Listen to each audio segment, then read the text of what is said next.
I was asked to give a few words in English as well, and on this occasion that we come together for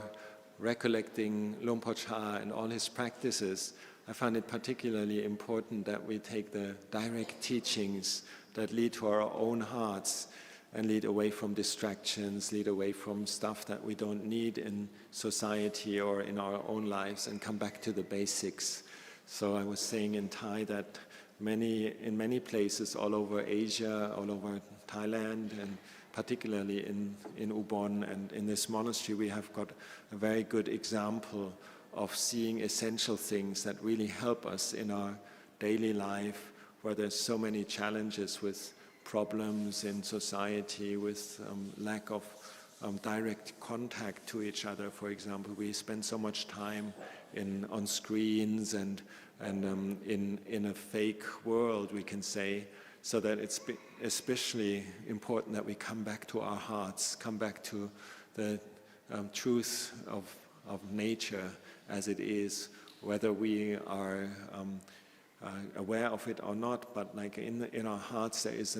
a very, very pure part that really can that we can access every now and again, whether in meditation or whether we are in contact with other people, when we relate to each other on a heart level. I believe that's the timeless teachings of Ajahn Chah. He gave so many pointers to ways of practice, but particularly his Dhamma talks are direct and they really reach the heart. And if we can find ways of using this direct energy of the Dhamma, then I believe that in society, whether we are troubled with all kinds of challenges, and whether the environment changes or whether our lifestyle changes, I think then we can be at peace and we practice the Dhamma and we are able to build a foundation for ourselves so that our life becomes meaningful. We can do meditation courses, or we can meet people that are also really full of good qualities, and we meet them in real life. We say hello and give them our own inner friendliness and our good energy of the heart. So that's really what I believe the practice of the Dhamma is about, to relate to one's own heart. And I keep saying to people many times when they ask for a blessing, please keep the Dhamma in your heart, meaning that there is something very good in our own life already, and we need to access it and make much of it and apply it, particularly when there are challenges outside.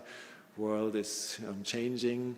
very rapidly. If we can have that inner sense of peace and a stable foundation in our life, I think we'll do a lot of service to other people at the same time, and ourselves will be very happy and inspired that we didn't waste time when things are changing so quickly. We've got an anchor and we've got a sense of peace that's timeless, and that's what the Dhamma is about.